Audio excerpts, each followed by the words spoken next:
Ituturo ko sa inyo kung paano gamitin itong QR code dito sa ating Messenger, itong bagong feature ni Messenger na QR code na magkakaroon itong ating Messenger account para mas mabilis na ma-share itong ating Messenger account once gusto tayo i-message ng ating mga bagong kaibigan sa Messenger. Panoorin nyo ang video na matapos para malaman nyo step by step kung paano gamitin itong QR code na bagong feature ni Messenger. Make sure guys, updated ang inyong Messenger application para lumabas ang QR code katulad nito.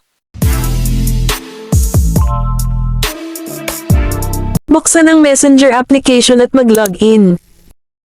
Pindutin ang 3 lines nasa taas. At pindutin ang profile picture.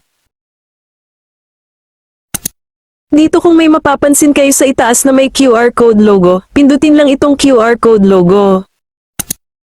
At automatic mag-generate ang ating QR code. Ngayon paano nga ba ito gamitin or paano nga ba gumagana itong QR code dito sa ating Messenger para instant na ma-share ang ating Messenger account through QR code at iscan na lang nila.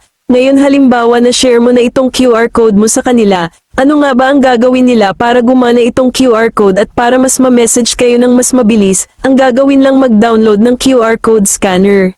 Open ang Play Store at i-search ang QR code, kahit anong application na gusto nyo basta QR code scanner, at i-type ang QR code scanner at i-install ito. Once ma-install nyo na ang application, pindutin ang open, automatic ito ang lalabas. Dito pindutin mo itong scan image at automatic mapupunta sa gallery nyo.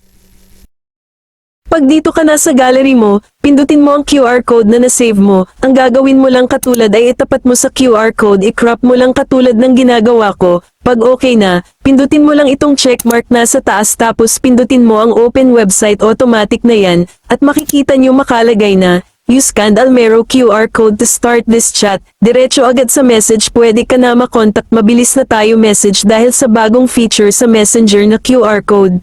Kung nakatulong sa iyo ang video na ito, huwag kalimutan mag-follow at i-share ang video. Maraming salamat po.